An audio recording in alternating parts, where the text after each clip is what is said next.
brought to you by V-Guard, a product by Sensodyne and Vimal. We are Zubal. Rajkot police commissioner દ્વારા press conference કરવામાં આવી રહી છે, આવો સાંભળીએ.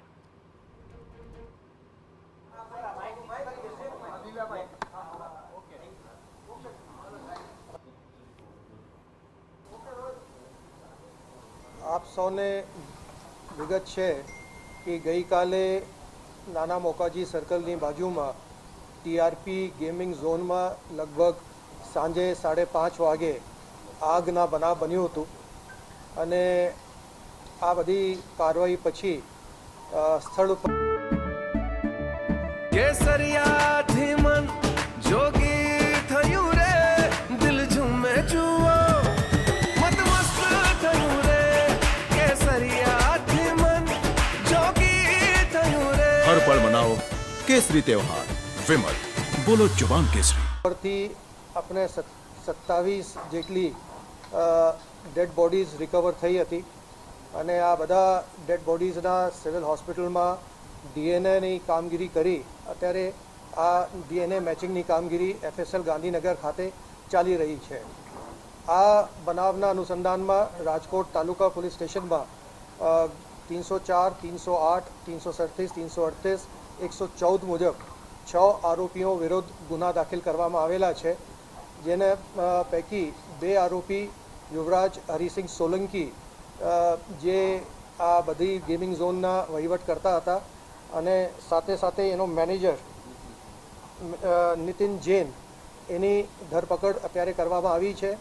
બાકીના જે 4 આરોપીઓ છે એના માટે ક્રાઇમ બ્રાન્ચની 4 ટીમો અત્યારે કાર્યરત થઈ રહી છે અને ઝડપથી આરોપીઓ પકડાઈ જાય એના માટે તમામ પ્રયાસો રાજકોટ શહેર પોલીસ દ્વારા કરવામાં આવી રહ્યા છે.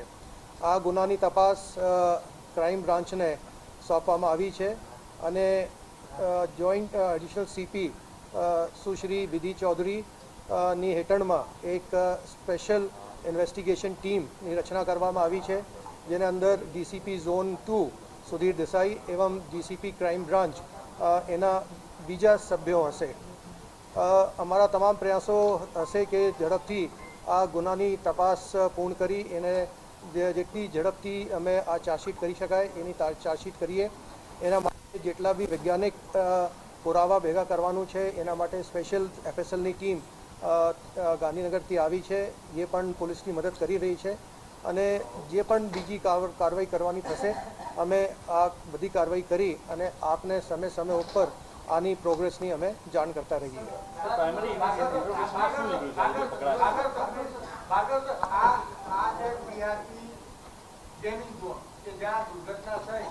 ડિસેમ્બર મહિનામાં પોલીસે આને મંજૂરી આપેલી છે. આ ગેમિંગ ઝોનની નવેમ્બર 2023માં બુકિંગ લાયસન્સ આપવામાં આવેલું હતું અને એને પછી 1/1/2024થી 31/12/2024 સુધીની રિન્યુઅલ આપવામાં આવેલું છે. હવે આજની મારી અત્યારે કોન્ફરન્સ આપને ગુનાને લાગતી વિગત માટે હતી અને જે બાકીની વિગત છે હું આપને પછીથી જણાવશે.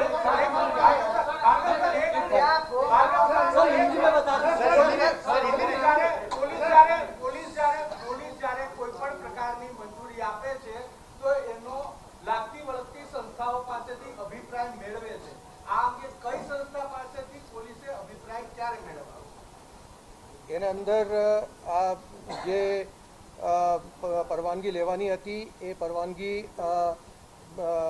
R&Bમાંથી મેળવવામાં આવેલું છે, યાંત્રિક વિભાગમાંથી મેળવવામાં આવેલું છે અને એને જે ફાયર સેફટીના જે સાધનો એને લખ્યું છે કે એને ફાયર સેફટીના સાધનો ત્યાં મૂકવામાં આવેલા છે એની પણ એને પુરાવા રજૂ કર્યું છે. ફાયર NOC માટે એની કાર્યવાહી ચાલુમાં હતી, એ કાર્યવાહી અત્યારે પૂર્ણ થઈ નથી.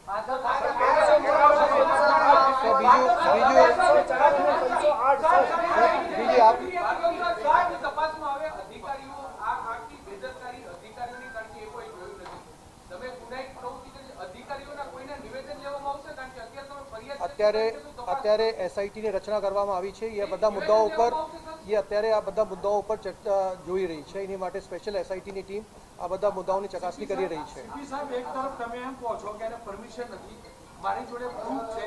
કલેક્ટર, પોલીસ કમિશનર, તત્કાલીન એસપી અને ડીસીપી એ ત્રણેય ચાર લોકો ત્યાં એન્જોય કરવા ગયેલા એના ફોટા છે. જો પરમિશન નથી, સામાન્ય નાગરિકને ખબર નથી, અધિકારીને તો ખબર હોય ને, એ એન્જોય કરવા જાય તો પછી સામાન્ય માણસ તો મિસગાઈડ થાય કે ન થાય. અને જો પરમિશન તમે આપો છો, જો ફાયરના ઇક્વિપમેન્ટ્સ નથી, પરમિશન તમે આપો છો, તો કેમ તમે મેન્શન કરો છો કે ફાયરની પરમિશન નથી અને તમારો ડિપાર્ટમેન્ટ પરમિશન આપે? કેવી રીતે શક્ય બને? એને જે કાગળો રજૂ કર્યા છે એમાં ફાયર સેફટીના સાધનોના બિલ બધા રજૂ કર્યું છે. એ ફાયર સેફટીના સાધનો ત્યાં હતા, પરંતુ જે પ્રમાણમાં એને કાર્યવાહી કરવી હતી એ કદાચ થઈ નથી. એટલા માટે આ આખી દુર્ઘટનાને આપણે કંટ્રોલ નથી કરી શક્યા.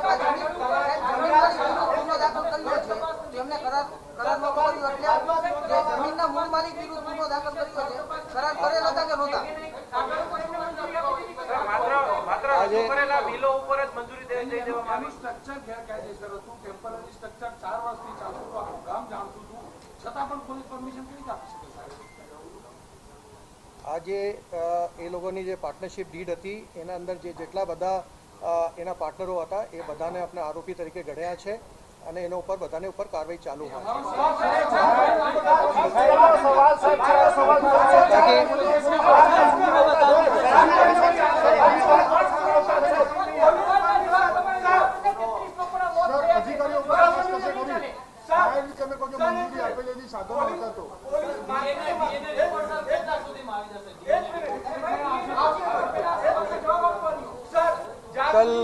कल शाम को जो टीआरपी के अंदर गेमिंग जोन के अंदर जो बना है उसके अनुसंधान में आज राजकोट तालुका पुलिस स्टेशन के अंदर आईपीसी 304, 308, 337, 338, 114 मुजब 6 आरोपियों के ऊपर गुना दाखिल किया गया है.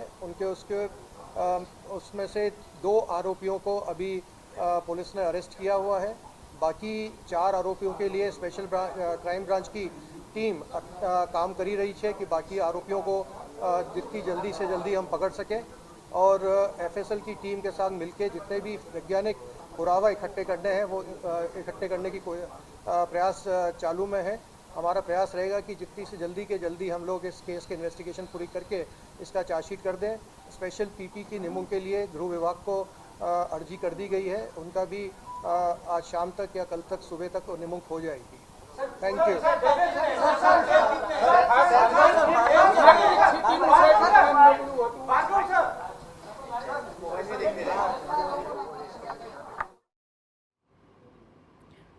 તો રાજકોટ પોલીસ કમિશનરને આપે સાંભળ્યા કે એફઆઈઆર દાખલ કરવામાં આવી છે. જલ્દીમાં જલ્દી આ તમામ લોકોને ઝડપી પાડવામાં આવશે અને સાથે સાથે ફાયર એનઓસીની પ્રક્રિયા પૂર્ણ થઈ ન હતી તે વાતની પણ સ્પષ્ટતા અહીંયા પોલીસ કમિશનર દ્વારા કરવામાં આવી છે.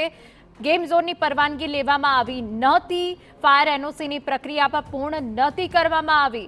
ગેમ ઝોનના તમામ ભાગીદારોને આરોપી બનાયા હોવાની અહીંયા વિગતો મળી રહી છે અને એ સિવાય ફાયર સેફટી ન હોવાના કારણે આગ કાબૂમાં આવી શકી ન હતી અને આટલી મોટી ભયાનક દુર્ઘટના સર્જાઈ તે તમામ બાબતોનો ઉલ્લેખ પોલીસ કમિશનર દ્વારા કરવામાં આવ્યો. પરંતુ પ્રકાશ જૈન સહિત 6 સામે હવે એફઆઈઆર દાખલ કરવામાં આવી છે.